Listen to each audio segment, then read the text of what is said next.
Entre les jeunes de nos banlieues qui partent faire le djihad en Syrie et la secte Boko Haram qui a enlevé des jeunes filles au Nigeria pour les vendre comme esclaves, nous avons besoin d'entendre un autre discours sur l'islam.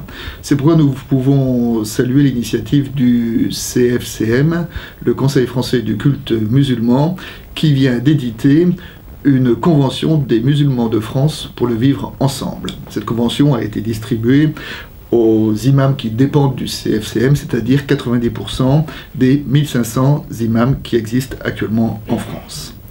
Alors, on connaît les arguments des tenants du choc des civilisations qui disent que l'islam du dialogue, de la tolérance est grandement minoritaire, qui disent que l'ouverture de la part des musulmans peut être une stratégie au nom de la sourate du Coran qui disent qu'il ne faut faire la paix que quand on est en situation de faiblesse, autrement dit, sous-entendu, quand on est fort, il faut imposer ses voix.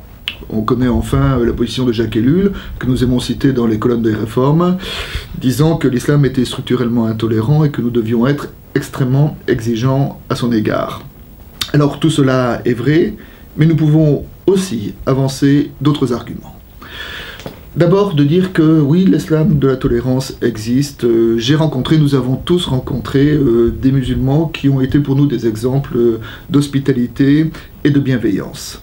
Et ce serait insulter ces rencontres que de penser qu'ils agissent ainsi comme d'une stratégie pour se faire bien voir. Nous ne devons pas oublier aussi la situation économique et sociale. Si beaucoup se réfugient dans un islamisme fondamentaliste, comme il existe d'ailleurs un christianisme fondamentaliste, c'est quand même aussi le fruit d'une société, d'une crise économique qui offre peu de perspectives à certains jeunes. Il faut savoir la violence que comporte le fait de ne pas avoir d'avenir. Enfin, nous pouvons regretter que l'islam soit, mais l'islam est, et on est obligé de faire avec. Et face à l'islam, il n'y a pas d'autre attitude à avoir que celle qui repose sur nos valeurs démocratiques, laïques, c'est-à-dire des valeurs de tolérance et de dialogue. C'est pourquoi nous devons favoriser cet islam de l'ouverture et du dialogue. C'est ce que nous faisons avec cette déclaration du CFCM.